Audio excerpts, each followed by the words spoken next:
Perfecto, ahora sí, Seba, gracias.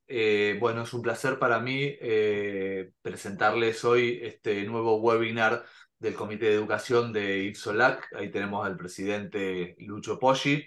Esta noche nos van a acompañar José Murillo, Daye Rodríguez y Alberto Michel. El tema es súper prometedor y súper interesante. ¿Quién no le preocupan las complicaciones de cirugía bariátrica? Y hoy vamos a tocar un tópico que es el abordaje endoscópico. Así que Lucho, antes de que yo presente a José, ¿querés decir algunas palabras? Y si no, ya lo presento a José y comenzamos. Magnífico, sí. Bueno, solamente para siempre apoyar esto, porque realmente es parte de nuestro interés que se difunda, que nuestra gente camine y camine fuerte, acompañados de súper muy buenos expositores y con el auspicio del Grupo de Costa Rica. Así que yo lo que quería pedir disculpas es que me conectaba un poquito tarde porque acabamos de llegar a Río de Janeiro y estamos en el Congreso Brasilero y me fue un poco difícil que la computadora conectara, así que he tenido que hacer un bypass con mi celular. Sin embargo, muy contentos con el tema porque realmente es un tema, como dices tú, muy preocupante siempre, que nos angustia mucho y vemos de buscar una solución la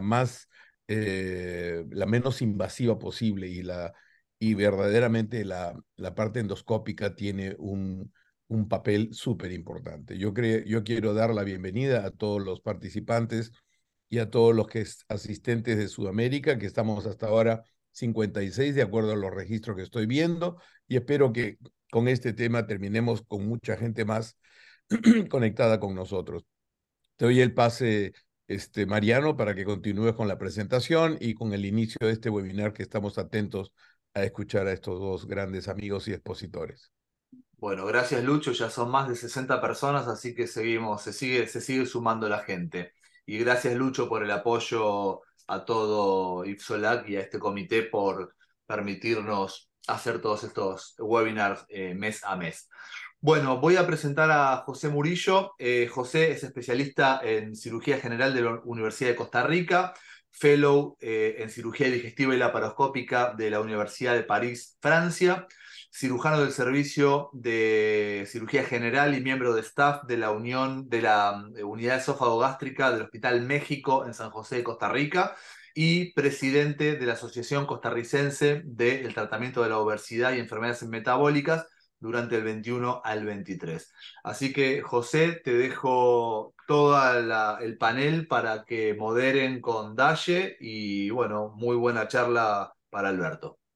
Gracias.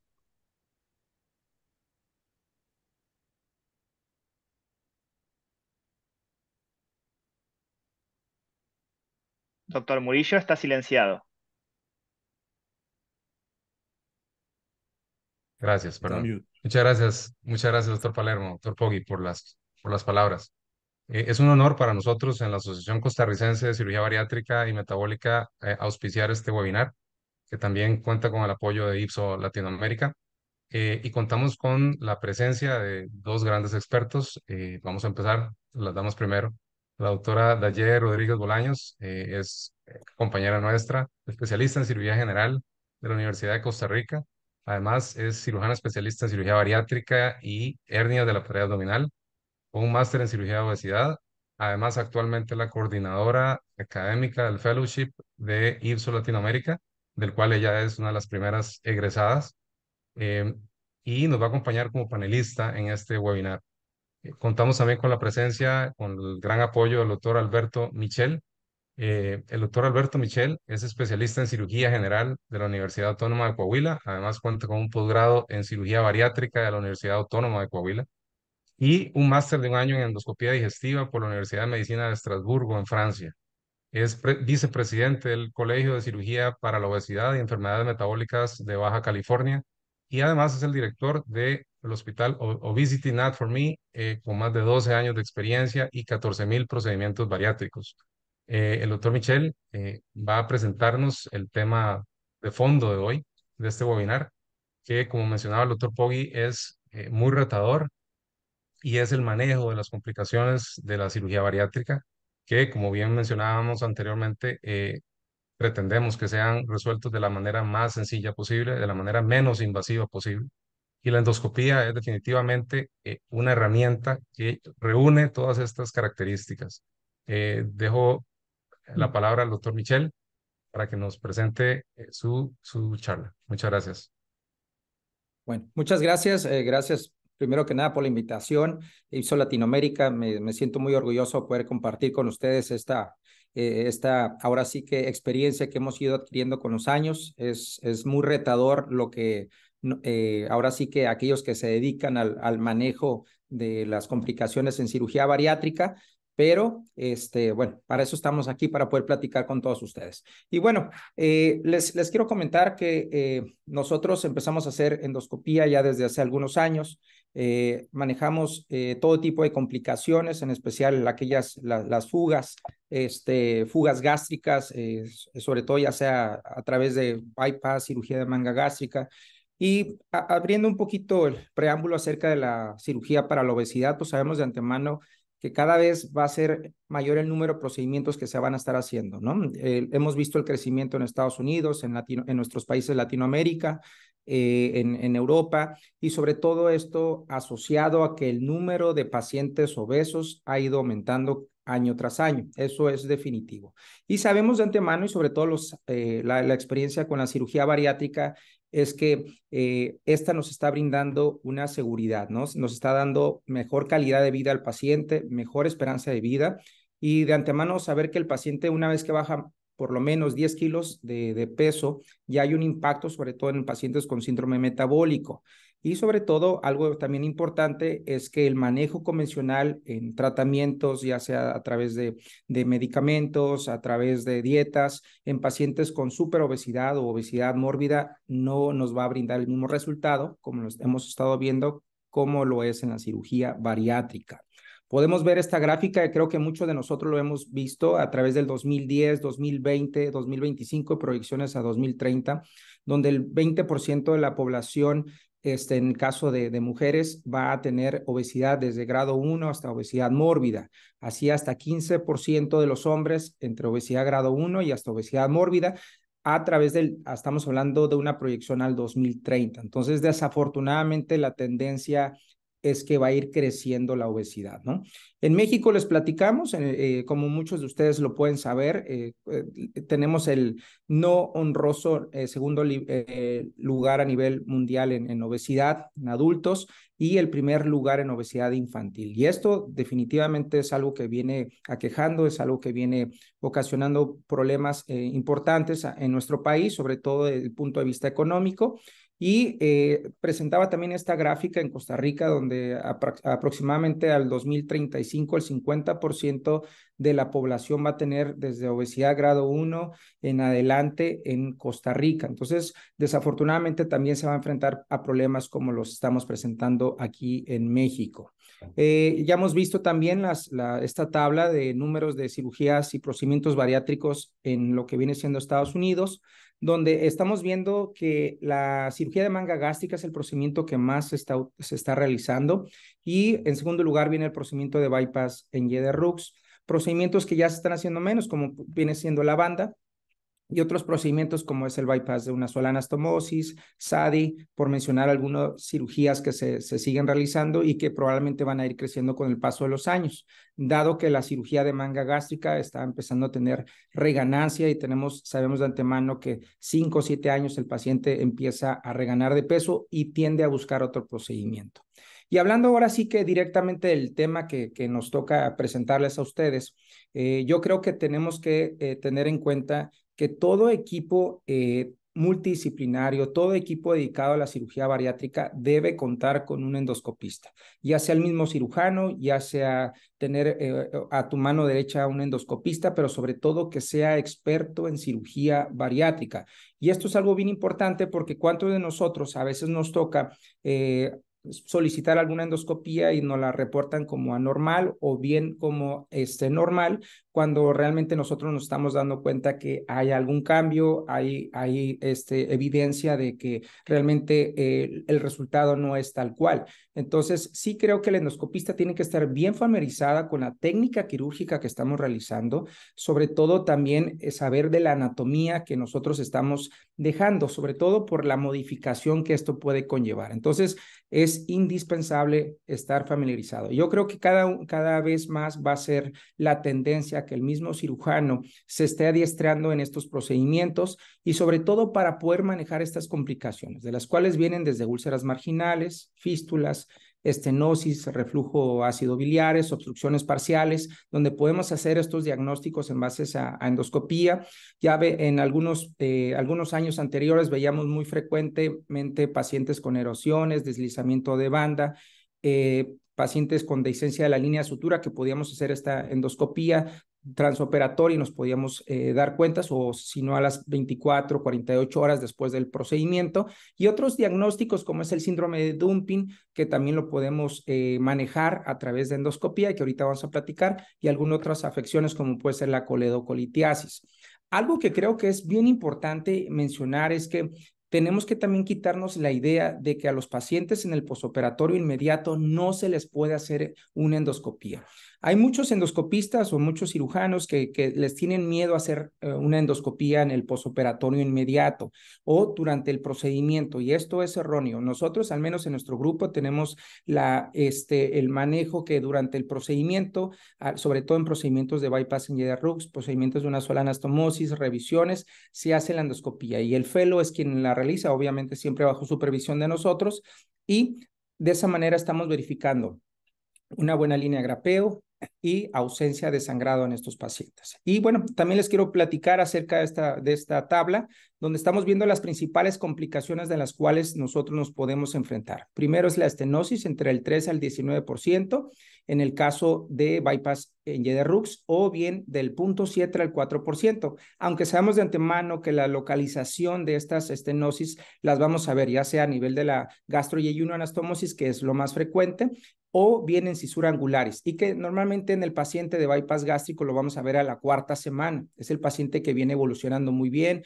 con muy buena progresión y empieza a tener cierta disfagia a los sólidos y que posiblemente pueda progresar a la dieta líquida o a los líquidos. Y las fugas y las fístulas, bueno, esto también se va a modificar. En el caso del bypass Engeder-Rux, tenemos una línea de grapeo, de la que es la formación del pouch, tenemos la gastroyejunoanastomosis, que esta es principalmente donde la vamos a encontrar estas fugas, y las vamos a encontrar desde una manera precoz, de 1 a 4 días, o de 5 a 9 días en forma intermedia, o bien tardías, que son mayores a 10 días. Y bueno, la manga gástrica, de antemano sabemos que es mucho más difícil manejarlo, en el cual lo llegamos a presentar una incidencia del 1 al 3%. Sabemos principalmente por un efecto de alta presión que se desarrolla en la manga gástrica y por lo tanto son más difíciles manejar.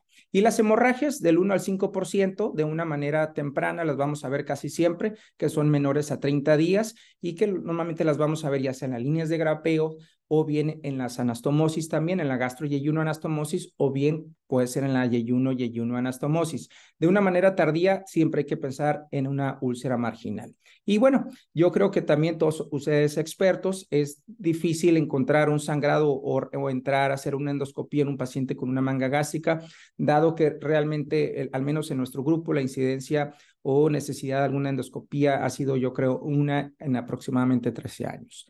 Y bueno, ¿cómo es que nosotros vamos a tomar decisiones de hacer alguna endoscopía? Viene desde sangrado, vómitos, dolor abdominal, pacientes con reflujo biliar o pacientes con reflujo constante, disfagia, diarreas, pacientes con, a pesar de un buen soporte nutricional, el paciente va cursando con anemias, o bien pacientes que tienen reganancia de peso, también es factible realizarle alguna endoscopía para ver cuál es la causa de esta reganancia.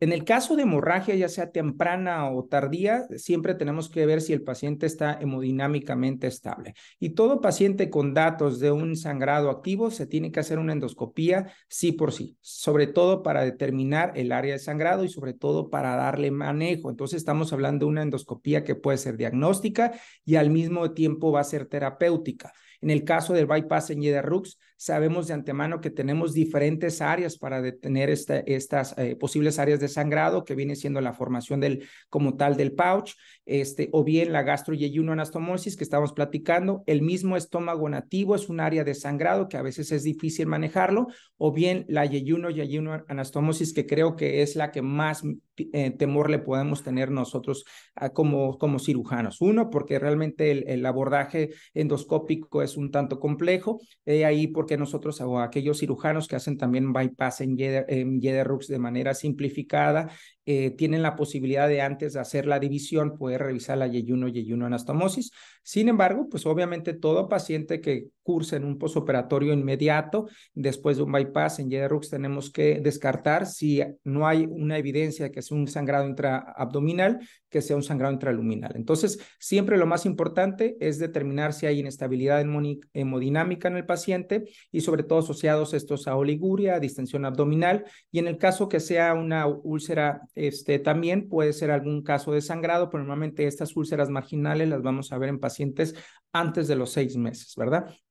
Y bueno, aunque esta tabla nos habla de cómo debe ser el manejo en el posoperatorio, en el paciente con sangrado, aquí tenemos datos de sangrado intraluminal, que va desde una hematemesis, de vómitos en pozos de café, melena, baja en la hemoglobina o baja en el hematocrito, y estos pacientes tienen que entrar directamente a una endoscopía y sobre todo hacer el efecto hemostático, que es lo que buscamos. Y este es uno de los artículos, un excelente artículo donde son pacientes que fueron operados de cirugía de manga gástrica.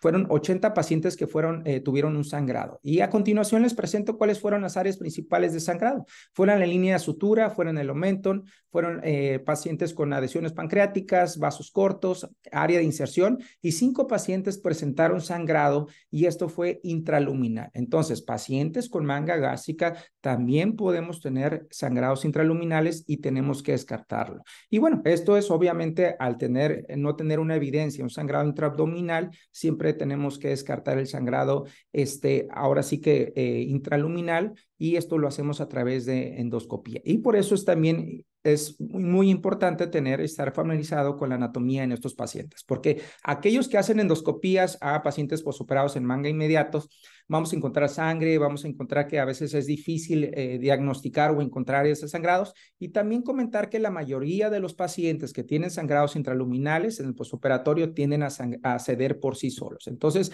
siempre la endoscopía nos va a ayudar sobre todo para encontrar áreas de sangrado, pero sobre todo para hacer algo que llamamos hemostasia endoscópica.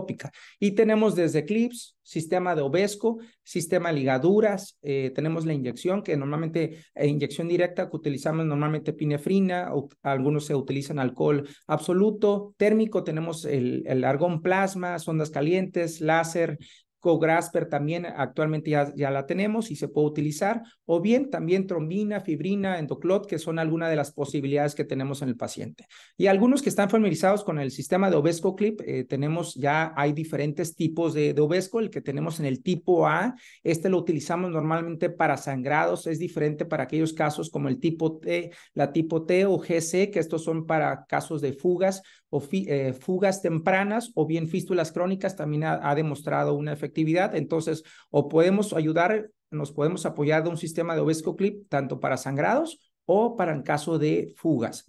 Y bueno, a mí en el caso hablando ya meramente del caso de fugas y fístulas, siempre creo que es importante hacer mención a lo siguiente. Yo tengo aquí 3 escenarios que ustedes están viendo ahorita en pantalla.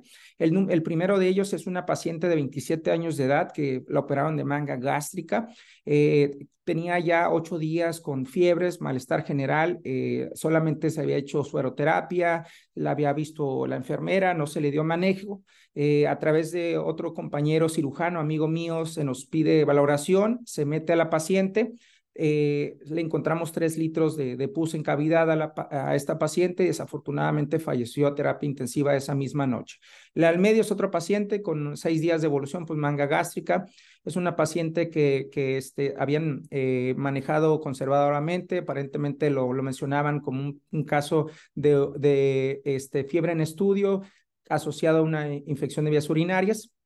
Desafortunadamente nosotros entramos también con esa paciente, nos solicitaron el manejo endoscópico, esta paciente falleció a las 48 horas.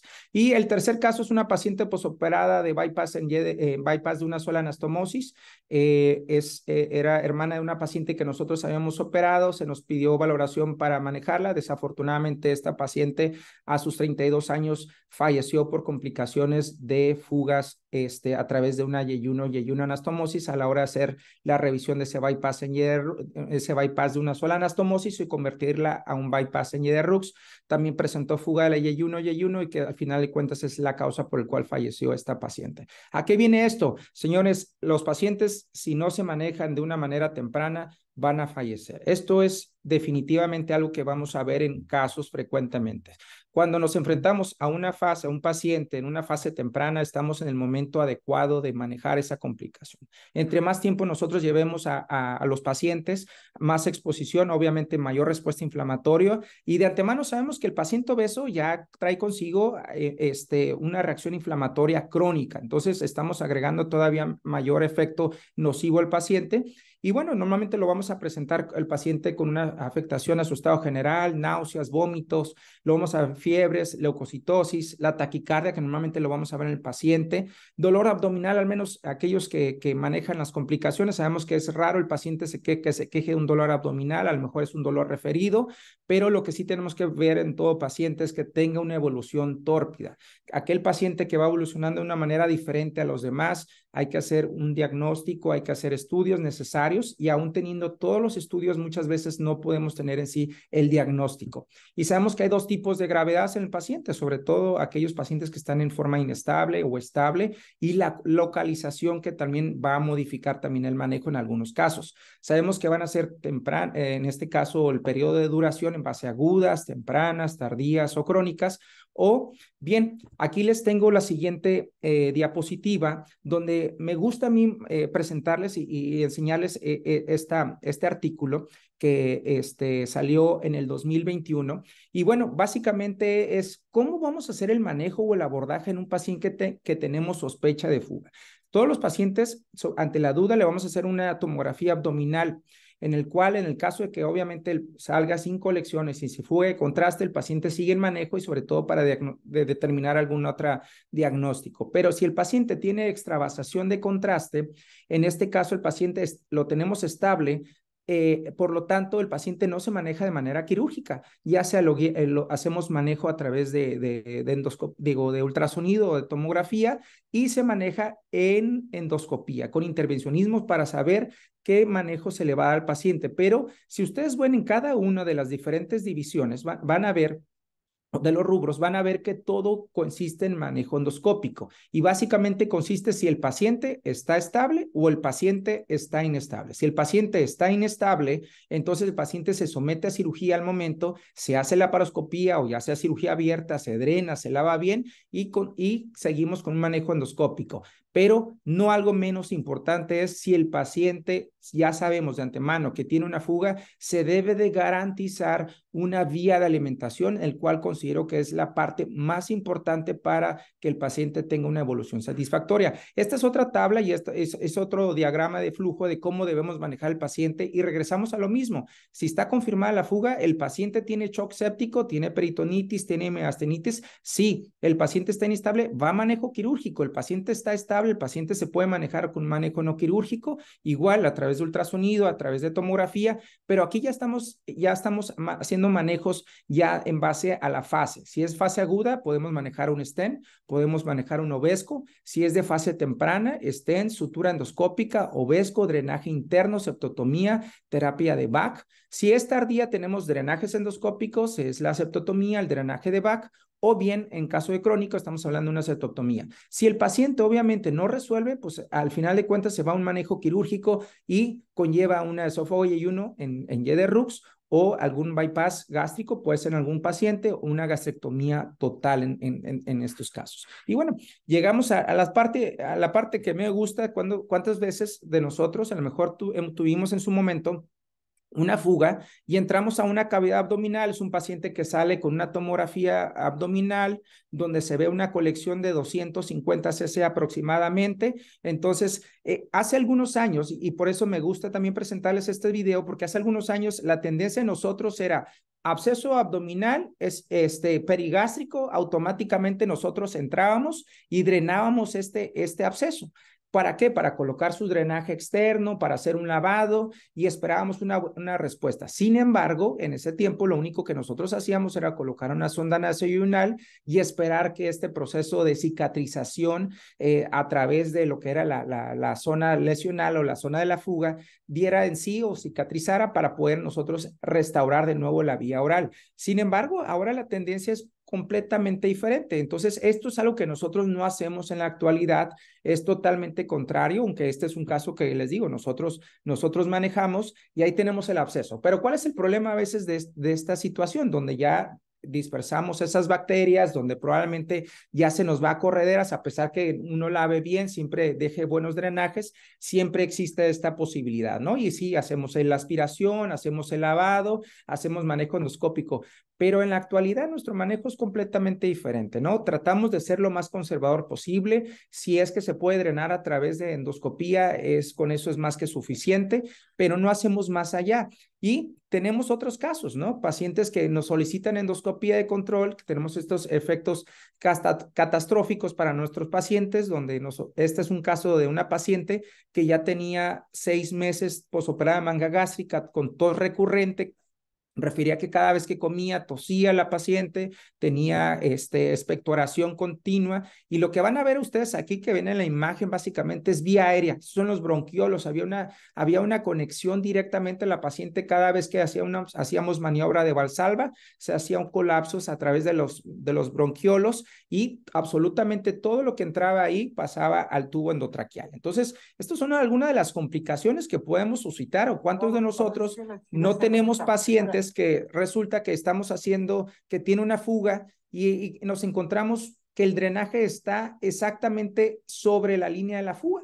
Entonces, muchas veces, y esto es algo que también me gusta comentar, es que tenemos que tener en cuenta que siempre los drenajes de primera instancia pueden llegar a perpetuar, sobre todo aquellos drenajes cerrados. Entonces, tener en cuenta que tenemos que siempre determinar que una vez que está bien drenado el área de una fuga, tenemos que ir retirando esos drenajes. Y para esto tenemos varios procedimientos, varios manejos que ahorita lo estábamos comentando.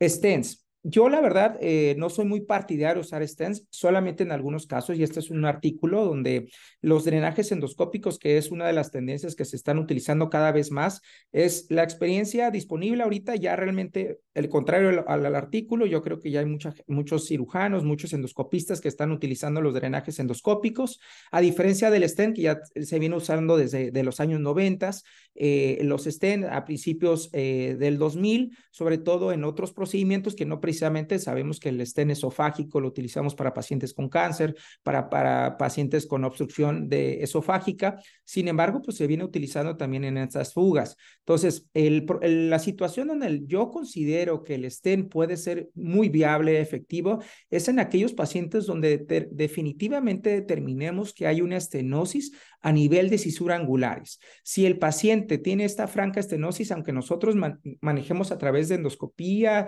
drenajes, sistema VAC, mientras no resolvamos esa estenosis, el paciente no va a mejorar y trae consigo sobre todo un proceso mucho más largo para el paciente. Entonces, el stent puede ayudarnos en estos casos, y sobre todo el problema del stent es la tolerancia. Yo creo que sobre todo los cirujanos que ya han tenido pacientes con stent, el paciente va a tener náusea, va a tener dolor, va a tener vómito, nos va a estar diciendo: doctor, por favor, retíreme por el amor de Dios ese stent. Entonces estamos batallando con una fuga y sobre todo batallando con la sintomatología del paciente. Entonces a veces por ahí hay que tener al paciente sedado los 2-3 primeros días para que vaya tolerando el stent, y muchas veces nos han dicho que el stent del paciente, inmediatamente que colocamos el stent, que normalmente usamos un totalmente cubierto, dicen que le podemos dar alimento al paciente, pero el paciente está salivando, está con vómitos, está con náuseas, no deja de ser un cuerpo extraño, aunado a la presión que ya tiene la manga. Entonces esto conlleva muchas veces para la poca tolerancia.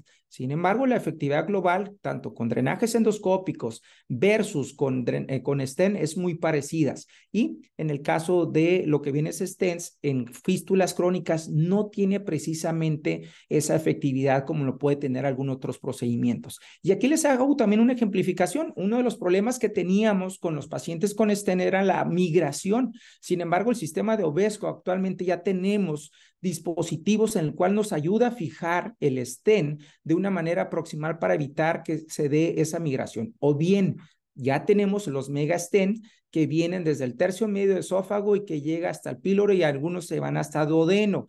Entonces, obviamente, si un stent de 12, 15 centímetros refería al paciente mucha sintomatología, ahora con un mega stent que va de 25, que va de 30 centímetros, pues obviamente le va a conllevar a mayor sintomatología. Sin embargo, ha demostrado mejor efectividad que el stent normal esofágico. Entonces, bueno, tenemos que tenerlo en cuenta. Yo les vuelvo a comentar, fugas incontrolables de muy difícil manejo, pacientes de una fase temprana y sobre todo asociado a angulaciones o rotaciones de a nivel de cisura angularis puede ser una excelente opción.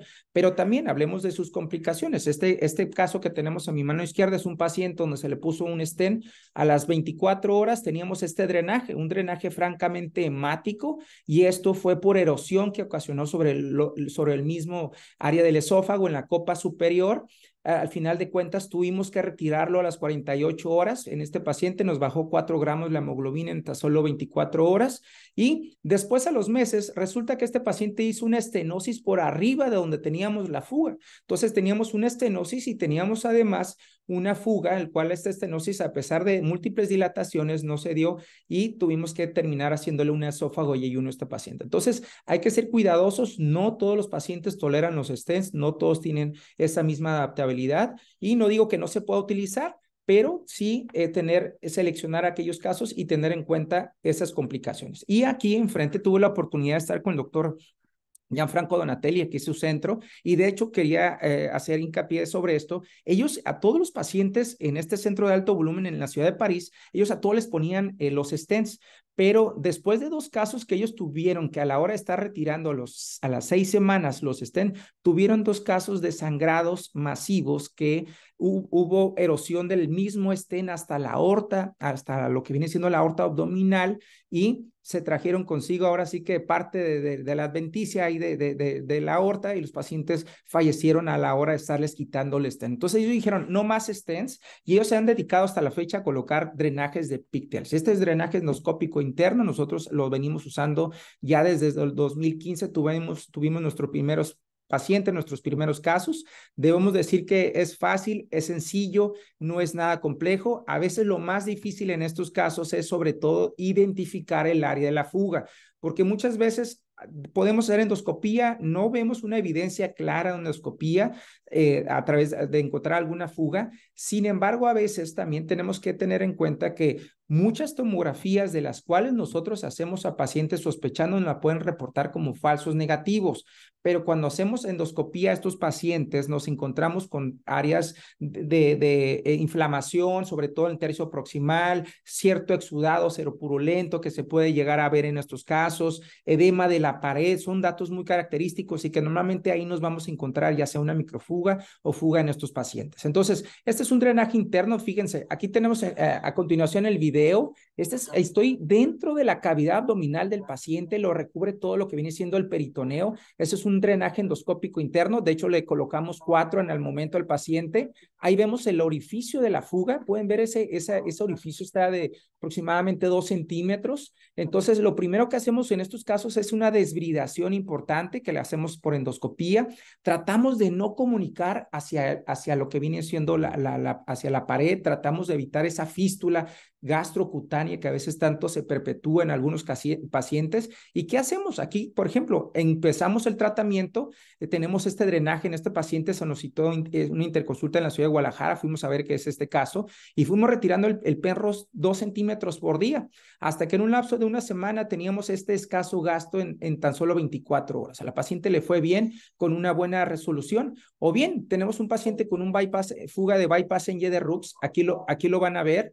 Esta es la boca anastomótica. Aquí va la sonda nasoyeyunal en este paciente. Aquí es la pared lateral de la anastomosis. Si ustedes pueden ver, está completamente perdida la anatomía en esa área. Entonces es una cavidad.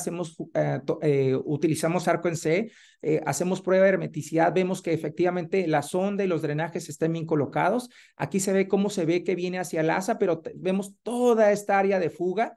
Entonces nos apoyamos igual y en la segunda imagen, aunque no se corre el video, pueden ver que ya la parte de la pared ya está totalmente cubierta por este tejido de granulación que forma. Entonces el drenaje endoscópico nos ayuda con dos principios, el drenaje como tal y la reacción de cuerpo extraño que estamos buscando. Y bueno, ¿cuántas veces también tenemos pacientes que ya tenemos los drenajes endoscópicos, los estamos manejando, pero tiene un septo? Es una paciente que ya tiene semanas, que ya tiene meses, que no resuelve. Pues para eso tenemos ya en este caso terapia con APC, lo podemos hacer. Es una de las opciones, al menos a mí me gusta utilizarlo. Tenemos también la dilatación neumática, la podemos utilizar. Normalmente utilizamos balones de acalasia más que el balón de dilatación esofágica porque nos puede llevar a mayor presión en estos casos. Pero bueno, estos son algunos de los casos que hemos manejado aquí en Obesity Now For Me. Esta es otra paciente con una fuga, aquí lo podemos ver, pero pueden ver tanto los drenajes, pero a continuación ven aquí a mano derecha, ven a ver siempre una vía de alimentación, una sonda nasoyunal, es lo que colocamos de primera instancia en nuestros pacientes para garantizar la alimentación. Y, por ejemplo, aquí pueden ver, este es un caso donde efectivamente no aparenta tener un área de fuga, pero sí vemos un edema en la parte distal. Si pueden ver ustedes que este caso se cierra la luz a través de lo que viene siendo el cuerpo y cisura angularis, y por ahí a veces utilizamos podemos llegar a canular, determinar, metemos contraste para ver si se pinta esa área de la caverna perigástrica, es la que nosotros le llamamos. Podemos hacer muchas veces dilatar esas cavernas, contrario a lo que nosotros pensamos que estos orificios no debemos hacerlos más grandes. En nuestra experiencia tratamos de hacerlos más grandes, de dilatarlos, porque muchas veces con el drenaje endoscópico nos ayudan para un buen vaciamiento. Aquí viene un caso, este caso se ve cómo sale a través de los mismos drenajes. Y esta es otra paciente que tenía una fístula crónica. Aquí lo van a ver. Aquí ven el septo que está formando esta paciente. Entonces, ¿qué hacemos? Hacemos septotomía y una vez hecha la septotomía nos ayudamos de lo que viene siendo para colocar, en este caso, drenajes Picters. Y bueno, hablemos del éxito. Sí, hablemos del éxito en el caso de lo que viene siendo en caso de fugas, fístulas, o bien drenajes internos, abscesos internos abdominales. En el caso de fugas, el tratamiento endoscópico, el éxito es del 89%. En caso de fístulas, obviamente hablamos de cronicidad, es el 78%. Pero ¿qué tal en estos pacientes donde ya tenemos un manejo endoscópico combinado? Definitivamente la tasa de éxito va a mejorar de una manera notoria. Entonces, a esto vengo, que no nos podemos casar solamente con una técnica, no puro stent, no puro VAC, no puro drenaje endoscópico. Y aquí les tengo un caso que me gustaría compartirles. Este es un paciente que tenía 38 de temperatura, 115 de frecuencia cardíaca, afectación al estado general, y resulta que este paciente llega a nuestra consulta. Es un paciente que yo intervení de cirugía de manga gástrica, y nos reportan, le mandamos a hacer una tomografía y nos reportan una colección al paciente de 400 cc perigástrico. 400 cc es lo que nos reporta.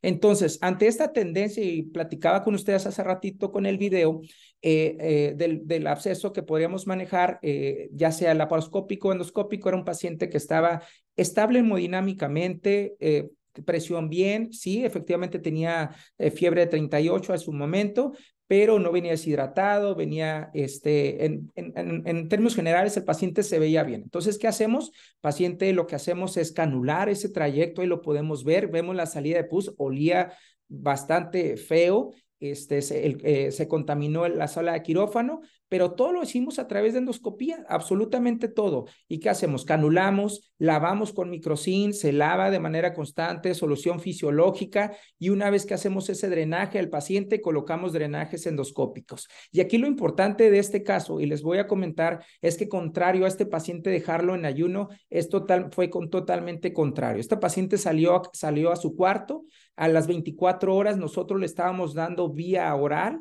y se le hizo endoscopía cada 5 días. Lo estábamos citando al paciente, se impregnó durante 3 días, después lo estábamos citando y manejo ambulatorio, y ya como una fase terminal al paciente le hicimos sus tomografías de control, estuvimos entrando periódicamente donde ya no veíamos salida de material purulento a través de esos drenajes, el paciente ya sin fiebre, que era para nosotros un punto importante, controles con VHs de control, y al paciente afortunadamente le fue de una manera excelente. Entonces, no todos los pacientes precisamente se tienen que meter a lavar desde nuestro punto de vista. Se podía hacer una punción, efectivamente, pero vuelvo a insistir, no queremos nosotros exteriorizar ningún trayecto. Si lo podemos hacer desde drenajes endoscópicos hacia la cavidad intragástrica, va a ser mejor.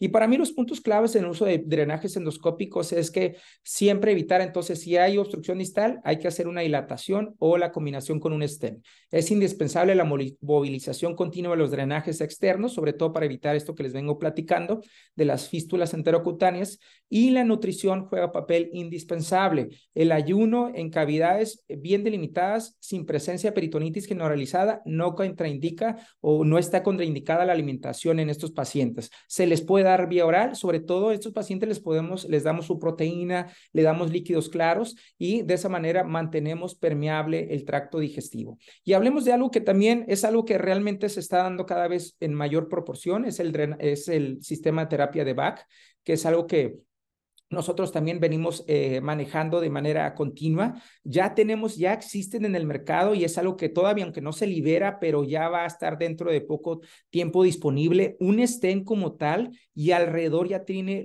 el sistema de esponja donde viene haciendo el efecto de básicamente ferulización, y al mismo tiempo nos ayuda para la granulación de cavidades grandes. Entonces, cada vez la tendencia es que los pacientes van a tener una resolución mucho más temprana. Recordemos aquellos casos que yo les venía diciendo, pacientes se nos eternizaban en el hospital, sabían que se nos iban a quedar 2, 3, 4, 6 meses, y actualmente con estas terapias que empezaron sobre todo a través de los coloproctólogos, manejarlos en pacientes con resecciones abdominoperineales, ultra bajas, donde tenían estas fugas, pues empezaron a colocar lo que es la terapia de Bach como una excelente opción y excelente alternativa. ¿Y cuál es el punto a favor de la terapia de Bach? Reduce el edema intersticial, mejora la oxigenación, estimula la granulación, que es uno de los puntos bien importantes, y aquellos que manejan y aquellos que han utilizado el Bach, creo que podemos estar totalmente de acuerdo. Realmente es algo innovador, pero sobre todo que ayuda a una respuesta rápida del tejido de granulación. Por ejemplo, aquí tenemos una paciente, es una paciente que tuvo una fuga bastante importante. Aquí ya vemos, estamos haciendo uno de los recambios, es una terapia de Bach. Esto es tejido de granulación. Una vez que quitamos esta esponja, tenemos estas cantidades, este material purulento, y al menos en nuestra experiencia lo estamos utilizando en pacientes con fugas de manejo difícil. Y es que a pesar de los drenajes endoscópicos o que el mismo stent se nos moviliza, que estamos migrando y que aún así tenemos gastos por arriba de 100, lo que hacemos en primera instancia es meter un sistema de Bach, reducir esas cavidades, y después colocamos drenajes endoscópicos. Este es exactamente el mismo paciente con 7 días de diferencia. Un drenaje de estas características a tener un drenaje sin absolutamente nada de gastos. Este es un paciente que nos enviaron de nosotros, nos enviaron de la ciudad de Nayarit, del estado de Nayarit. Y bueno, aquí lo que tenemos son 2 orificios. Podemos ver un orificio aquí, otro orificio que habíamos en esta parte. Vemos todo este tejido de desbridación, tejido difícil, manejo. En estos casos lo que hacemos primero es utilizar el sistema de Bach, lo limpiamos, que dejamos limpias esas cavidades, y ya una vez que ya logramos esto, entonces ahora sí venimos y colocamos drenajes endoscópicos como opciones de tratamiento a este paciente. Y miren, les quiero mostrar, de hecho, esta es una paciente que recientemente manejamos, que también nos enviaron. Nosotros somos un equipo ahora sí que nos han estado recientemente mandando casos, pacientes difíciles, complejos, y les quiero mostrar, es un paciente que le hicieron un remangueo. Yo al menos en lo particular no estoy muy a favor de remangueos porque tenemos fugas muy difíciles, de muy difícil control, y podemos encontrarnos cavernas excesivamente grandes. Aquí los van a ver. La paciente tuvo una dehiscencia de aproximadamente 4 centímetros de la línea de grapeo. Entonces, a partir de lo que viene siendo el ángulo de His, y aquí estamos dentro de la cavidad abdominal. Miren, toda esta saliva que se está formando, toda esta área, ese tejido desvitalizado, esto logramos hacer una desviridación a través de canastillas, lavamos bien, dejamos sus drenajes endoscópicos, pero aunado también con el sistema de VAC, el cual lo venimos manejando. Y bueno, solamente nos ayuda en estos casos. ¿Cuántos de nosotros también no hemos podido tener fístulas de una manera crónica, de una manera difícil? Y aquí les presento a nosotros un caso, una paciente con una fístula que era gastropulmonar o gastrobronquial. Nos la mandaron a nosotros. En nuestro caso, miren, les quiero mostrar esta imagen. Tiene 3 líneas de fuga esta paciente, una que iba hacia la parte superior, que esta comunicaba hacia el pulmón. Haciéndole el procedimiento primario, nos encontramos en la endoscopía de diagnóstico, nos encontramos que a la hora de estar metiendo el contraste se nos fue gran parte hacia el tubo endotraqueal.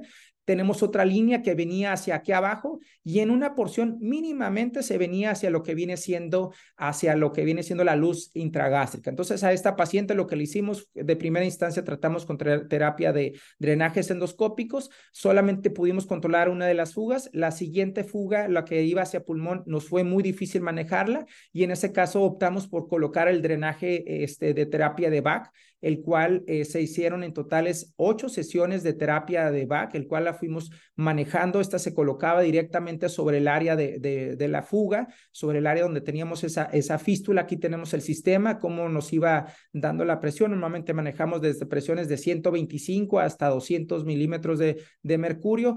Ahí vamos viendo los cambios que se presentaban en este paciente. Obviamente es entrar tras endoscopía, y aquí vemos cómo ya tener un orificio, una comunicación. Aquí ya la cerramos. Siempre tratamos de quitar este material de sutura. Aquí ya vemos cómo es que cerró este orificio. Ya la paciente con una radiografía y una tomografía de control completamente normal, y aquí ya podemos ver el caso final. Aquí ya controlado, si recuerdan, tenía la fuga completa hacia arriba y hacia la parte media. Aquí totalmente todo el contraste se viene hacia la parte del estómago, con una paciente con resolución. Y aquí tengo otra paciente, el cual desafortunadamente también nos la mandaron. Es una paciente que le hicieron un bypass en Yeder-Rux, no les dio la ASA, no les dio, tenían mucha atención para hacer el pouch gástrico, hacer la gastroyeyuno anastomosis. A la hora de tratar de mejorar, descender el pouch, se encontraron que desvascularizaron completamente ese pouch. Entonces el paciente terminó en un esófago yeyuno, la operó el doctor Lee, amigo mío, y tuvo esta fuga, tuvo esa fístula del esófago yeyuno. Igual la canulamos y colocamos sistema de VAC en esa paciente. Utilizamos en total 4 sesiones. Aquí ya tenemos el VAC, que es el que es el ambulatorio. El paciente se puede ir a casa, hacemos sus estudios de controles, sus recambios periódicos, y al final le dejamos un drenaje endoscópico a la paciente. Y después la paciente estuvo en terapia intensiva bastante grave. Después de varios meses de estar completamente en ayuno, esta paciente logramos que en el 6º mes, después de todas sus complicaciones, pudiera de nuevo regresar a lo que viene siendo al alimento. Y en el caso de las fístulas, también podemos utilizar actualmente sistemas de dispositivos de sutura. Esto realmente requiere de habilidad, Es una de las opciones que se vienen manejando. Sí, nosotros la hemos manejado, si acaso solamente en un solo caso. Yo lo utilizaría solamente en unas fases de diagnósticos muy tempranas, donde el tejido estuviera en excelentes condiciones, como sería en el caso del Ovesco Clip.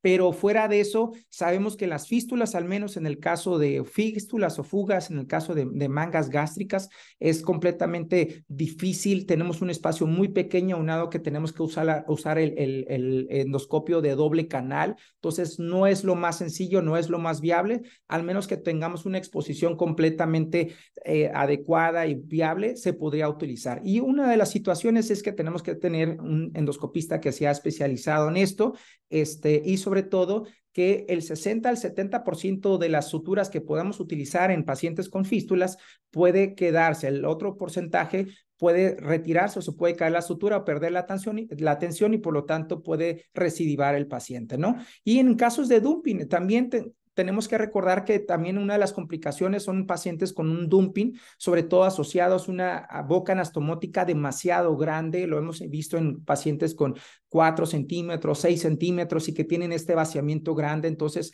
aquí sí podemos venir a hacer sutura endoscópica, cerramos la boca anastomótica con muy buenos resultados. Los pacientes mejoran mucho en su calidad de vida, como vemos en este estudio, y sobre todo la intención es que el paciente tenga sobre todo pierda ese miedo de poder comer alimentos, porque sabemos de antemano que aquellos pacientes que van a tener dumping lo pueden desarrollar no nomás precisamente alimentos que son ricos en carbohidratos, ¿no? Entonces, tenerlo en cuenta. Y otro de los puntos que también que creo que se ha venido revolucionando es las estenosis del estómago, sobre todo a nivel de lo que viene siendo la gastroyeyunoanastomosis en los pacientes que ya tienen sus 4 o 6 semanas aproximadamente operados, que esto lo llegamos a ver entre el 5 al 27% de los casos. Cuánto nosotros no nos hemos enfrentado a estas posibilidades, a pesar de que el material de sutura que ya es absorbible, el tipo de grapeo se ha modificado. Anteriormente era sutura no absorbible, que esto condicionaba notoriamente a las estenosis, aunado también a la tensión, a la isquemia. Lo hemos visto en muchas veces también como opciones,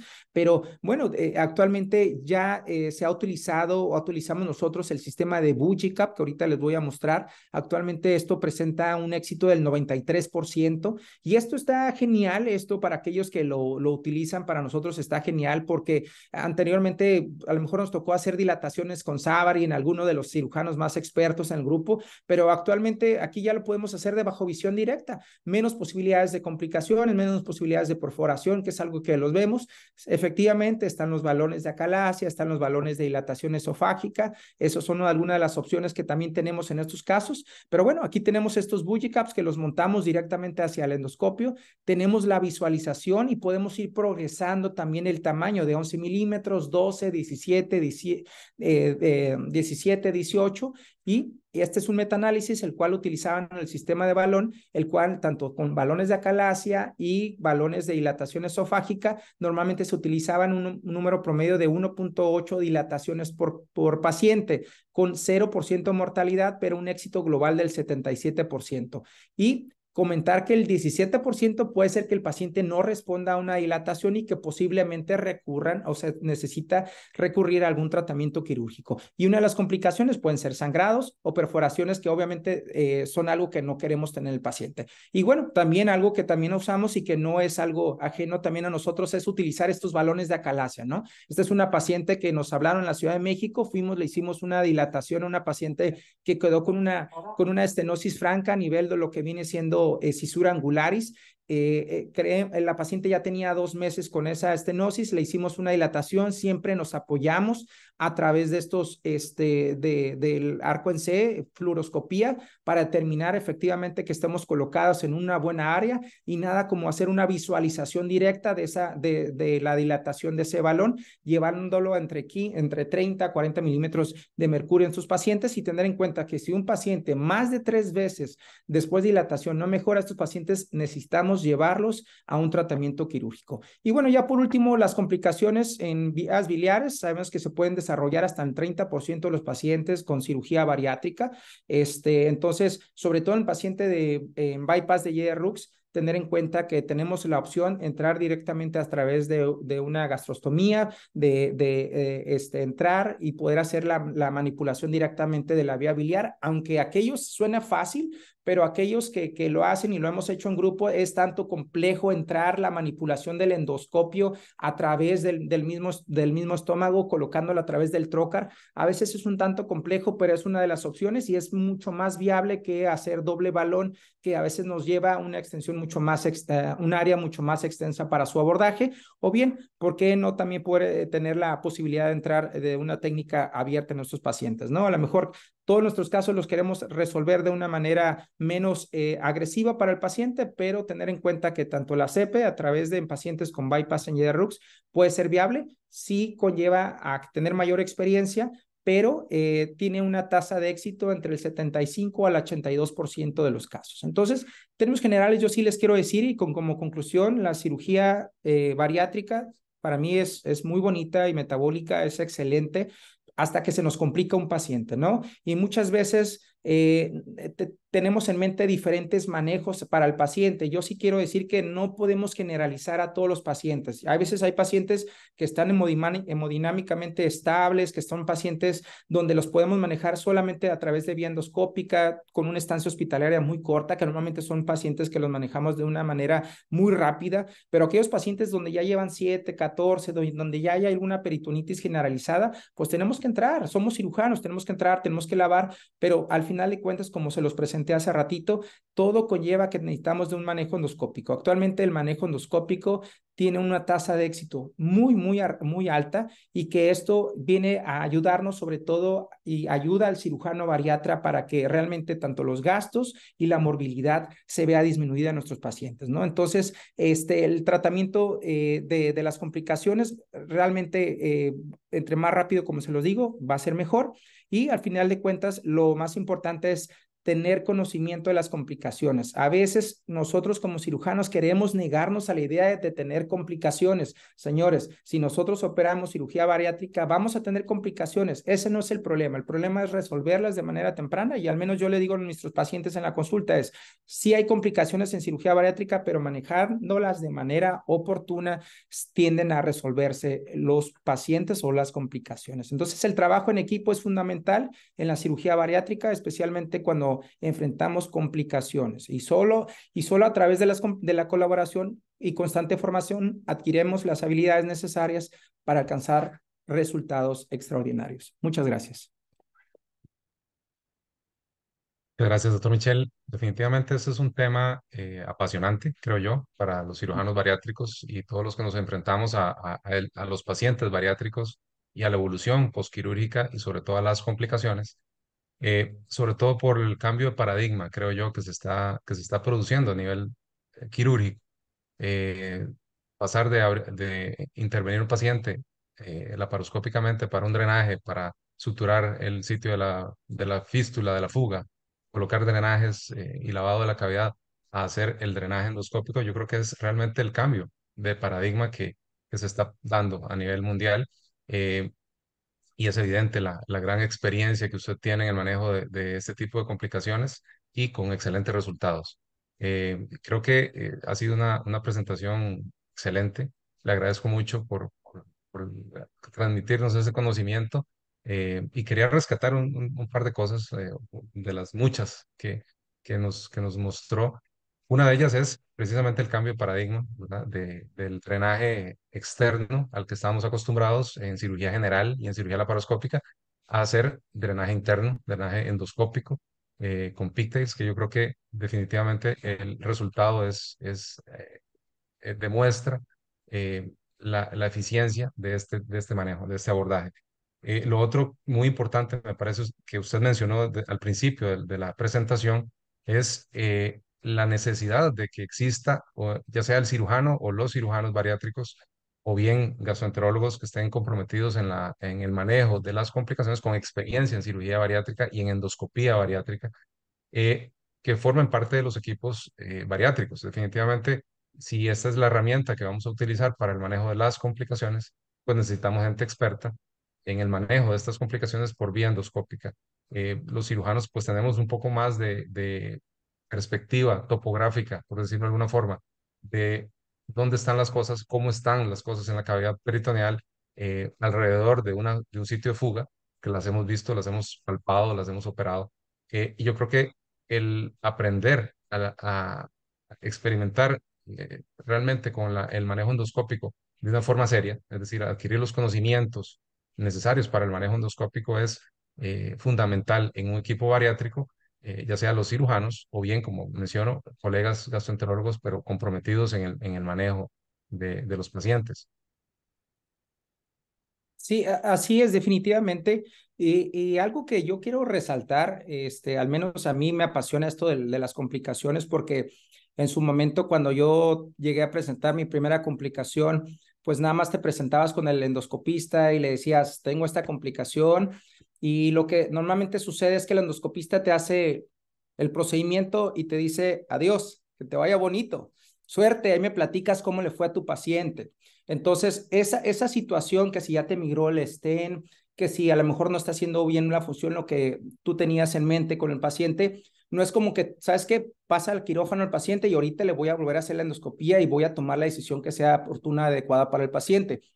Esto es algo genial que a lo mejor el cirujano bariatra debería de adquirir, ¿no? La habilidad o sobre todo el tener en su equipo, como bien lo dice, al endoscopista adiestrado en cirugía bariátrica. Yo creo que esto es algo completamente diferente. Esto no se trata solamente de CEPRE, esto no se trata solamente del manejo de algún sangrado paciente, sino realmente el paciente bariátrico, que es hasta un tanto difícil o diferente el manejo en los pacientes. Entonces, yo creo que lo importante, y al menos nuestra experiencia ha sido en el aspecto de que nosotros le hacemos la endoscopía, nosotros mismos los operamos en el grupo y nosotros mismos nos quedamos con los pacientes. Entonces, estos pacientes que a nosotros nos han mandado, les hemos llevado el seguimiento hasta su resolución. Sí debo decirles que al menos nosotros tenemos más de 50 casos manejados en pacientes. Hemos tenido 4 pacientes que han fallecido, pero han sido realmente estos casos que les reportaba es porque fueron pacientes en fases tardías, pacientes ya muy complicados, siquiera el manejo era un tanto complejo. Pero vuelvo a decir, si ustedes tienen el diagnóstico temprano, el paciente le va a ir bien, ya sea a través de drenajes endoscópicos, lavarlo, no hay que tenerle miedo, simplemente lo que hay que hacer es tomar la decisión para cada paciente. Excelente, Perfecto. doctor. Doctora Rodríguez, adelante. Excelente, doctor. Bueno, muchísimas gracias. Definitivamente me uno a las felicitaciones del doctor Murillo. Esta presentación me encanta cada vez que tengo la oportunidad de estar en alguna de sus pláticas, aprendo muchísimo, entonces es realmente súper bonito. Tenemos unas preguntas acá del panel de preguntas y respuestas. Hay un comentario de Luis Eduardo Mesa. ¿El píctel intraluminal se orienta proximal o distal? Excelente presentación, muchas gracias. Sí, viene siendo intraluminal, se proyecta intraluminal, es algo bien importante. Aquí lo que siempre vemos y todos estos casos que manejamos con los pigtails es que queda una de las colitas de cochino quedan dentro de la cavidad perigástrica, que estamos hablando dentro de lo que viene siendo la cavidad abdominal, y la otra colita queda intraluminal. Entonces, la tendencia es que el drenaje vaya de la cavidad abdominal hacia de una manera intraluminal. Pero regreso a lo mismo. Los drenajes externos, cuando lavamos a estos pacientes, sí tenemos que tenerlo lo más lejano posible para que no le gane la presión al drenaje interno y por lo tanto estemos sacando todo a través del drenaje externo y después perpetuamos esta fístula hacia piel, que es lo que menos queremos. Entonces, sí tenemos que dejarlo dentro del área perigástrica, que está dentro de la cavidad abdominal, y la otra colita de cochino dentro de la manera luminal. Y normalmente no colocamos uno, colocamos 3, 4 o 5. Entre más drenajes coloquemos, es mejor para el paciente. Y algo que también no lo comenté, paciente que tiene drenaje endoscópico no tiene ninguna molestia. No te va a decir me duele, siento ardor, siento náusea. El paciente está asintomático. Y en cuanto, digamos, a estas dilataciones que realiza usted, porque mucha gente dice, no, jamás haga el hueco más grande, deje el hueco chiquitico, no lo mueva de ahí, póngale los pigtails o no le ponga nada porque si no, más bien lo va a hacer más grande y es peor el problema. ¿Esto se debe más a una facilidad de la colocación del drenaje o se debe más como a un asunto de presiones, a ambos o a ninguno? Sí, es una muy buena pregunta. De hecho, la primera vez que yo vi hacer una dilatación de una fuga fue igual con el doctor Gianfranco Donatelli, que yo le decía, doctor, pero ¿por qué va a ser más grande este orificio? Es que definitivo, yo lo he visto, cuando son trayectos muy pequeños, fístulas muy pequeñitas, lo único que hace es que pase a través el líquido, la saliva, a través de lo que viene siendo este orificio y se va hacia cavidad. Pero cuando tienes esa área, lo que va a suceder es que tarde o temprano esa fuga que está teniendo va a buscar una salida. Ojalá fuera hacia el estómago, ojalá fuera hacia la pared, pero muchas de las causas de una fístula gastropulmonar o gastropleural es porque esas fugas no estuvieron controladas o bien drenadas.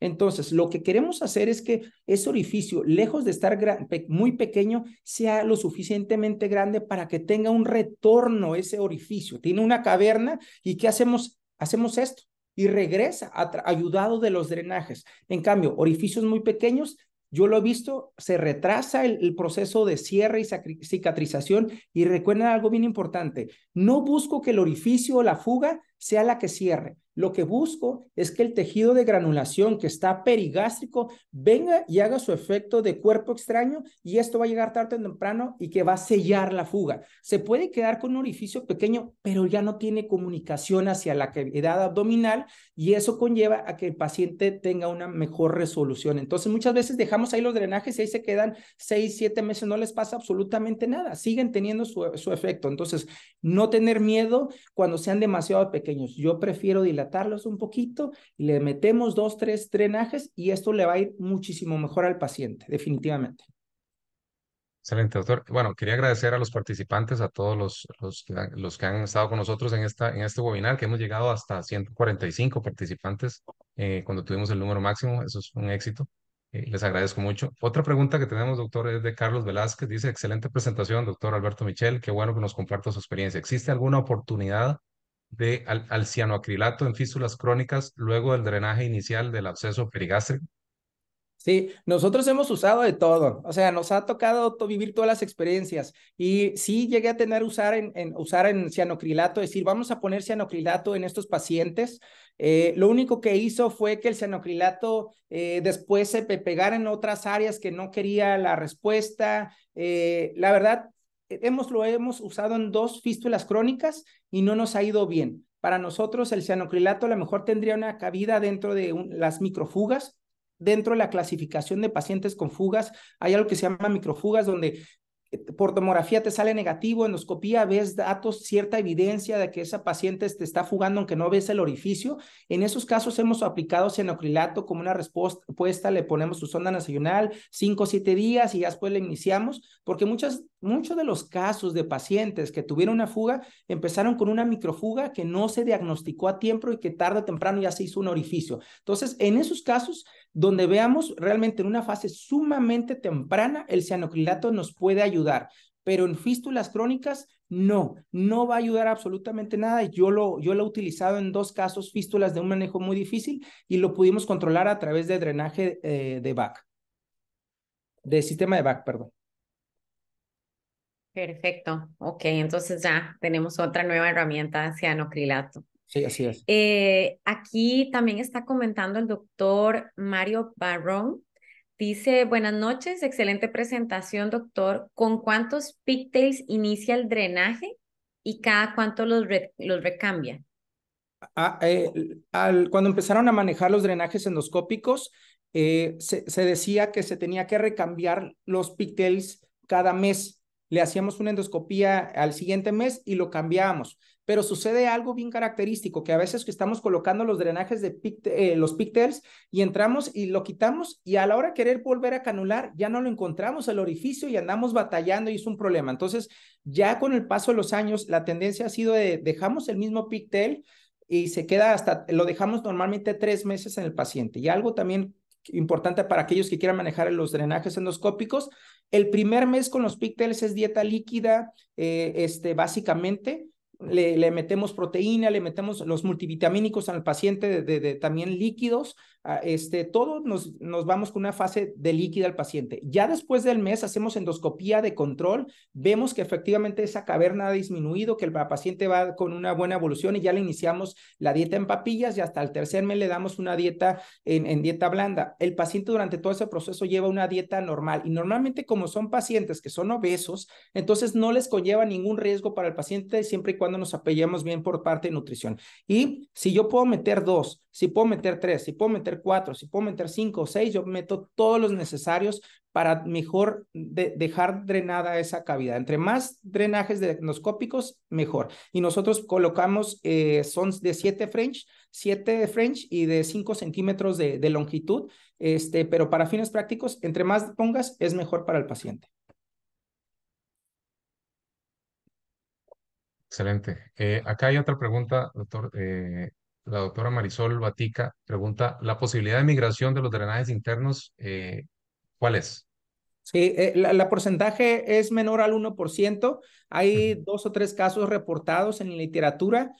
Uno es migración hacia la cápsula del vaso, donde se retiró por endoscopía, no hubo sangrado, no pasó a mayores. Y sí nos ha tocado, tuvimos por ahí un paciente donde sí se nos fue hacia cavidad abdominal.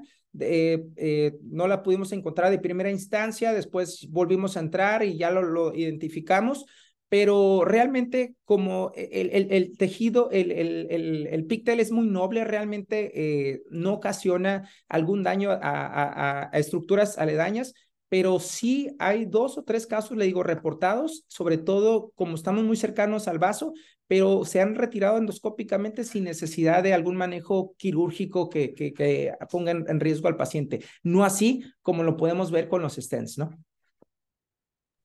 Exactamente, que con los stents ya también hemos tenido experiencias ahí macabras, poniéndolos, quitándolos y quitándolos de otras partes.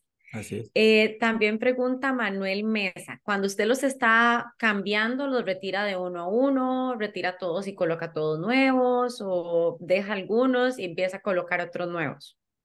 Lo que sí hacemos es que cuando ya el paciente ya está en fase de granulación, ya hay una fase meramente de cierre de lo que viene siendo el trayecto, lo que hacemos es, le hago la endoscopía, normalmente lo hago el segundo mes y dejé muchos drenajes, 3, 4, 5, retiro 2 y ya al siguiente mes ya retiro los que quedan. Me ha tocado pacientes que fueron muy difícil su manejo y que no quiero quitarlo. Y algo también que una de las preguntas frecuentes es que si quito el drenaje, a lo mejor ahí queda el trayecto y eso va a ser la fuga otra vez. No, es un tejido meramente de granulación. Entonces, lo único que hacemos es quitamos el tejido, el sistema de pigtails, pero una vez que lo quitamos, yo al menos les digo, ¿saben qué? Dieta líquida 2 días, le damos la posibilidad, pero esto sella completamente y ya no hay el riesgo de que se vuelva a perpetuar. Y también tener en cuenta, sí ha habido casos en donde hay demasiado respuesta inflamatoria y de granulación a esos pigtails que se ha asociado a estenosis de la luz intragástrica por los drenajes endoscópicos. Por eso sí es importante endoscopías mensuales para determinar que esto no se vaya a presentar, porque si lo empezamos a ver, hay que retirar los drenajes. Bien, otra pregunta por acá. Jesús Inostroza pregunta, buenas noches, excelente plática. ¿Colocar APC para fístulas crónicas para generar nueva cicatrización? Efectivamente, hoy tenemos ahorita un caso ahí en la ciudad de Tijuana que nos mandaron de la Ciudad de México. Es un paciente que le hicieron varias aplicaciones de APC alrededor y nosotros también lo hemos aplicado en algunos otros pacientes como alguna neoformación de tejido, de granulación, para ver si nos ayuda. La situación, y yo siempre sí los voy a decir, las fístulas crónicas, el problema en la fístula crónica es que normalmente está asociado a un trayecto hacia piel, una fístula gastrocutánea. Y mientras nosotros no trabajemos sobre el trayecto externo, siempre se va a estar perpetuando. Va a ser muy difícil el no trabajar sobre ambos trayectos. Y actualmente ya lo estamos haciendo en un paciente. Hemos tenido muy buena respuesta, donde ya realmente resecamos la fístula externa, resecamos todo el trayecto de esa fístula, colocamos VAC dentro de este trayecto y colocamos drenaje, el VAC sobre el trayecto interno aunado a septotomía. Y hasta ahorita es un paciente que tenía un año gastando entre 100 a 120 mililitros y ya tenemos con él, mi equipo de Tijuana, no se equivoca, creo que no, tenemos como 8 días sin gastar absolutamente nada. Entonces, el problema de las fístulas crónicas es tratar de trabajar sobre ambos orificios que están haciendo, que están perpetuando. Y nosotros sí hemos desarrollado, sí hemos usado APC con escasa respuesta en los pacientes. Ok, buenísimo. Doctor, también pregunta por acá la doctora Ana Carrasquilla, paisana nuestra, colega, amiga. Excelente experiencia la que presenta. En caso de que exista un aumento del gasto de la fístula hacia los drenajes que están colocados externos, que ya habíamos colocado durante la cirugía, ¿cuál es el manejo de estos drenajes? ¿Los retira completamente? ¿Los avanza un poco con la idea de que no estén muy pegados al tracto gastrointestinal? ¿Deja los drenajes de pigtail? ¿Solo deja los drenajes de pigtail y quita el drenaje intraabdominal? Sí, buena pregunta. Yo creo que nos da miedo y a mí en lo particular al principio me daba mucho miedo el ir retirando los drenajes porque yo decía, es que se va a hacer alguna colección y ya no voy a tener la posibilidad de drenarlos adecuadamente. Entonces, cuando colocamos los drenajes nosotros cerrados, drenajes presión negativa, Jackson, por decir, estos drenajes, ustedes se dan cuenta que llega un momento en que cuando ya lo jalan y ya no hace el efecto de succión. Entonces, yo lo que hago actualmente es que dejo drenajes Saratogas en paralelos a la fuga. Entonces, de esa manera, lo que yo voy haciendo es lo voy retirando 2 centímetros día por día aproximadamente. Entonces, el Saratoga te deja de dar hasta que ya está completamente afuera. Entonces, si hay alguna colección, si hay algo, tú lo alcanzas a sacar a través del drenaje Saratoga, no así del drenaje cerrado. Eso lo aprendimos a la mala nosotros, porque nos tocó esos pasos de decir, chin, vamos a tener que entrar porque sí se nos hizo una colección. Pero si ustedes tienen la posibilidad de ir con un drenaje como es el drenaje Saratoga, o puede ser un Penrose, pero de media, o esos son viables. Y aparte dejar un drenaje cerrado para correderas, etcétera. Eso es algo bien importante que uno hemos aprendido con el conocimiento y con los pasos de los años, pero sí creo que lo vital es dejar los drenajes endoscópicos. Si está aumentando el gasto, es no tener miedo, simplemente va a ir saliendo y va a llegar el momento en que el drenaje externo va a dejar de dar en sí y el drenaje interno va a empezar a tener su efecto, porque al final de cuentas, de nada sirve tener un drenaje interno y un drenaje externo, porque uno va a perpetuar al otro. Claro, yo creo que después de escuchar tanto drenaje interno, pigtails, etcétera, la pregunta que hace Víctor Lacunza es muy válida. ¿Cuándo recomiendo usar stent autoexpandible recubierto? Que era como a lo que estábamos acostumbrados hace mucho tiempo y que era el tratamiento inicial de ese tipo de fístulas, de Sí, claro. fugas. Sí, como lo mencioné hace ratito en la plática, para mí en pacientes con estenosis a nivel de cisura angulares, donde tengamos una estenosis franca, son en los casos ideales para dejar un stent expandible y si preferencia tengamos uno de 18 centímetros o un megastent, sería lo ideal. Y la otra es que esté 4 o 5 centímetros por encima del área de la fuga, porque si no tenemos ese espacio, muchas veces con el poquito que se migre, ya se va a ir por ahí el saliva o líquido o lo que pueda tomar el paciente y esto no nos va a ayudar al final de cuentas. Entonces, yo sí creo que sí sigue teniendo cabida en fases muy tempranas, o sea, un diagnóstico muy temprano puede ser una opción aunado a una estenosis o a una angulación de la cisura angulares. Creo que ese es el mejor escenario para estos pacientes.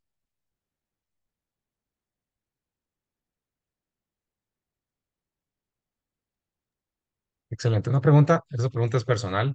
Eh, Nosotros hemos manejado, sobre todo en pacientes con sinus a nivel de anastomosis de resecciones anteriores bajas, hemos utilizado endospunch y sabemos que hay que hacer múltiples recambios para lograr el efecto, precisamente, de que la cavidad externa, el sinus, precisamente a nivel perirrectal en este caso, se logre colapsar y posteriormente cierre la fístula. Hemos tenido poca experiencia realmente en fístulas de cirugía bariátrica o esofagogástricas. Sin embargo, hemos tenido algunos casos que han sido manejados sobre todo por los colegas de gastroenterología, pero sí sabemos que el recambio de la endosponge son muchos recambios para lograr el efecto que en el pigtail no tenemos que hacer o no se tendría que hacer tan seguido, porque los pigtails están ahí haciendo su función, pero en promedio, cuando queremos cerrar una fístula, evidentemente depende del tamaño, me imagino, de la ubicación, pero sí son múltiples, ¿es cierto? Los recambios que hay que hacer de endospunch.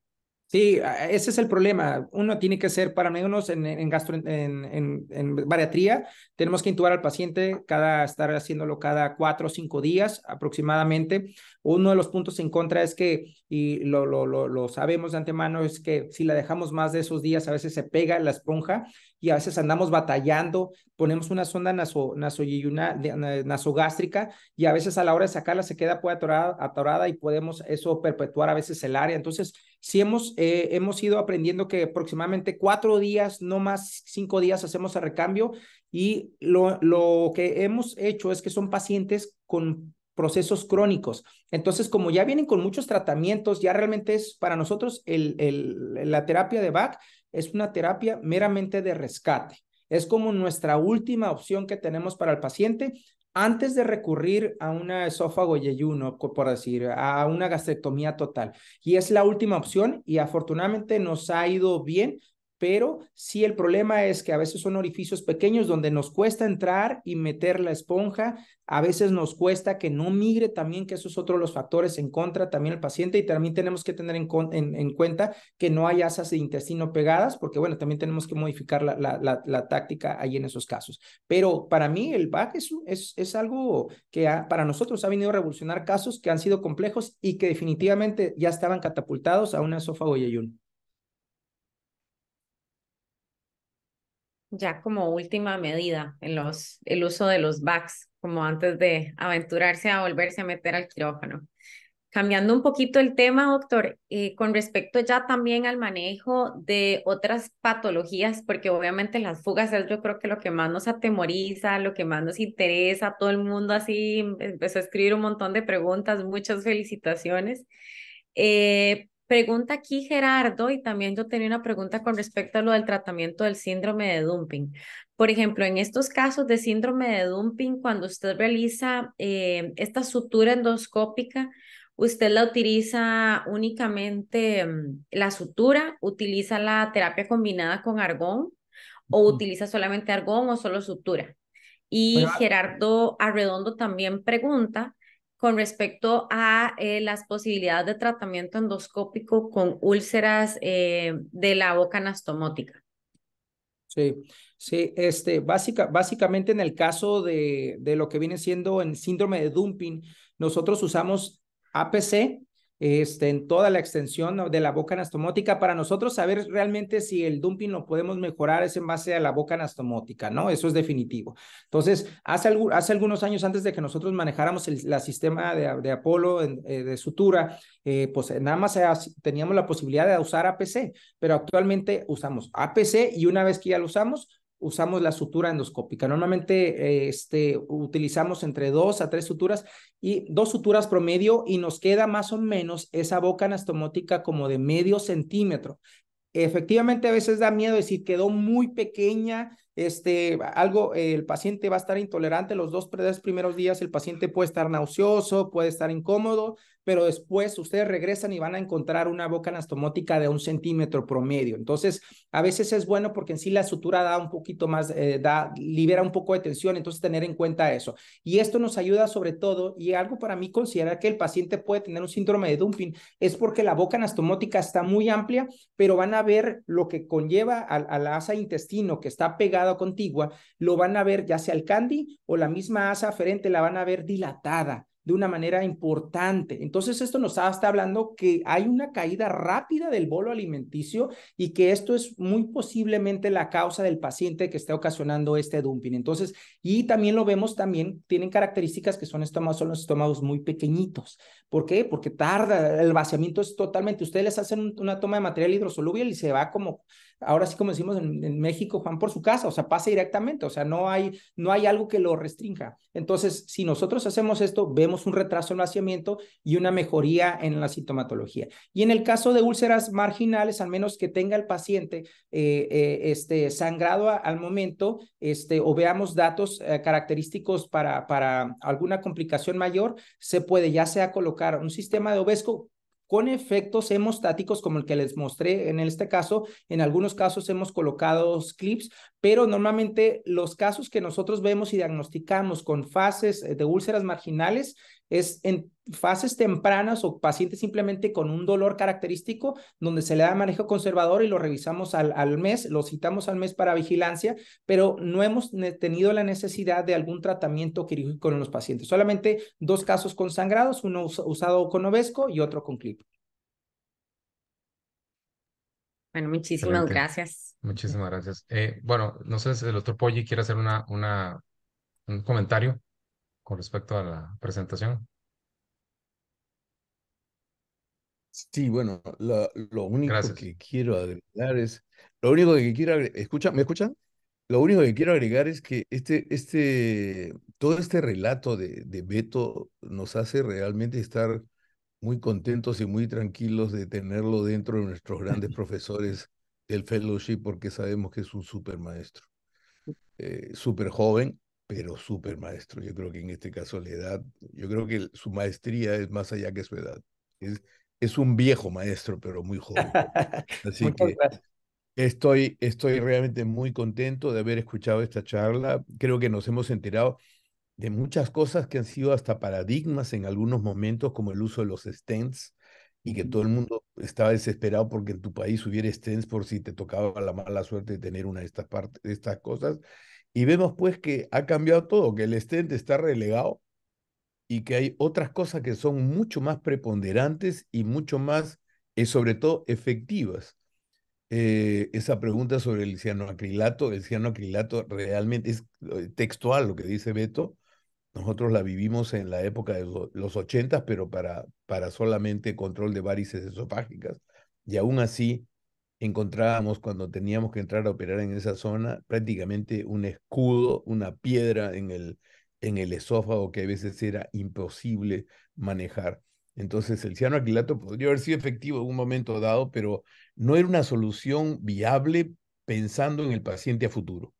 Y esto es algo que es bien importante, que ya él haya absuelto todas estas preguntas magistralmente y con una súper experiencia. Me da un contento bárbaro, Beto, de esta conferencia, porque verdaderamente eres un referente, yo quiero decirlo así, eres un referente en endoscopía de corrección de complicaciones de patología bariátrica. Así que vamos a ver de poder mover esa parte bien. Yo realmente, comentarios en relación a esto, yo creo que la mejor manera de tratar una complicación es no tenerla. Eso es algo que me lo dijeron mis profesores siempre. Hacer técnicas muy depuradas, muy sistematizadas, porque eso es una de las cosas que yo he podido ver en los grupos con los que trabajamos en el fellowship, en donde todos tienen muy sistematizada su técnica, muy estandarizados sus materiales, muy claros los pasos, entonces la eficiencia es mucho mayor y el riesgo es mucho menor. Y eso es lo que se trata pensando en el paciente, de tener una complicación. La mejor manera, como dijimos, es no tenerla por estas razones.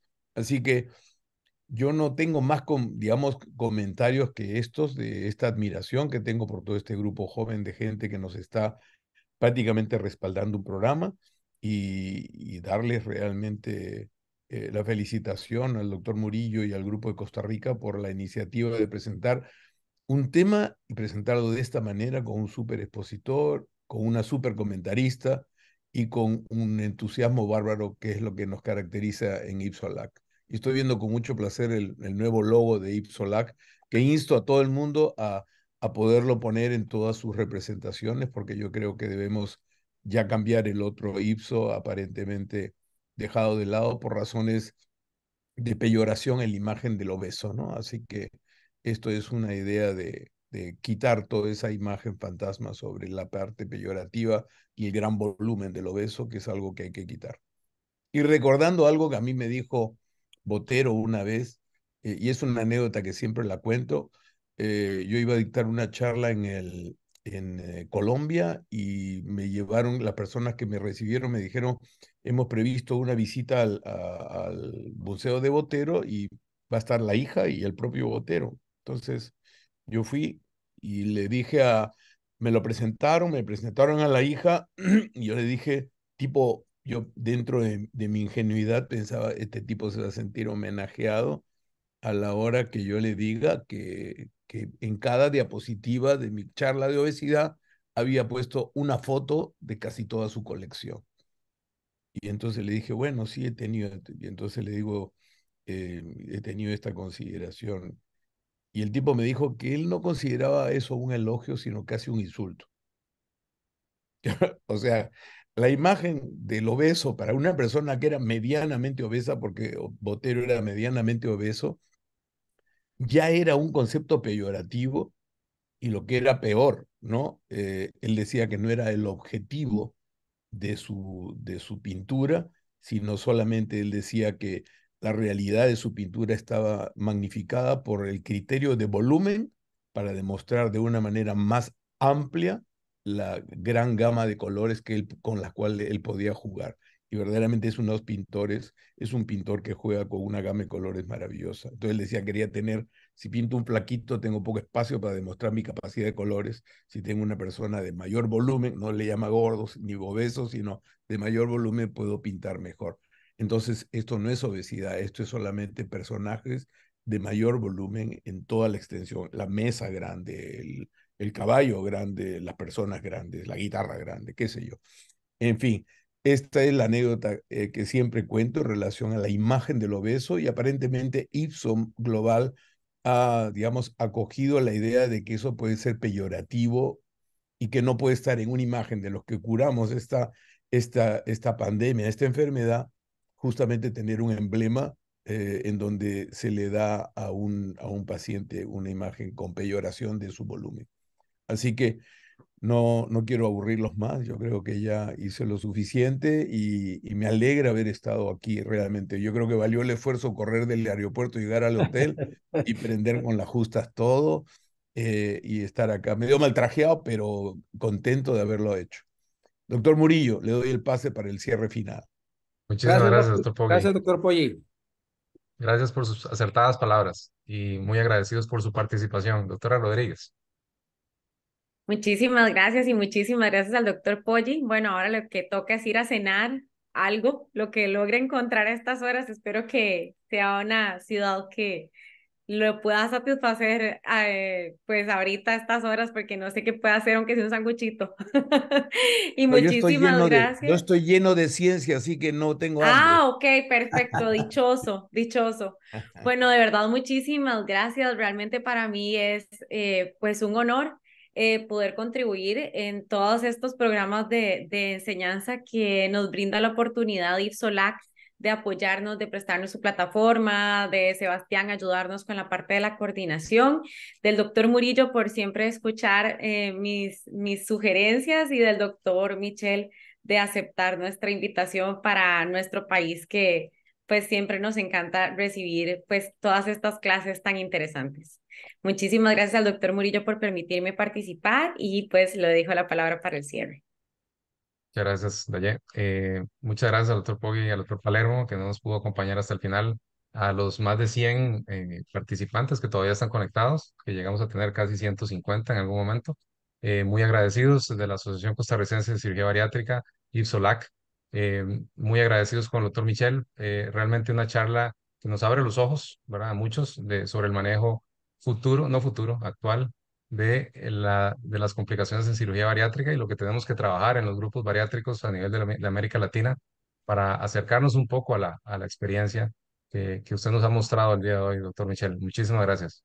No, muchas gracias por la invitación y esperamos que nunca se presenten complicaciones, pero seguimos a la orden para cualquier pregunta o dudas. Estamos siempre a la orden ahí en la ciudad de Tijuana y cuando gusten igual, siempre encantado de poder participar con todos ustedes. Saludos hasta Costa Rica y un saludo a mi maestro, el doctor Poggi, a quien sabe que admiro y respeto mucho. Y además, siempre lo he dicho, es mi amigo, eso es algo más importante que cualquier otra cosa.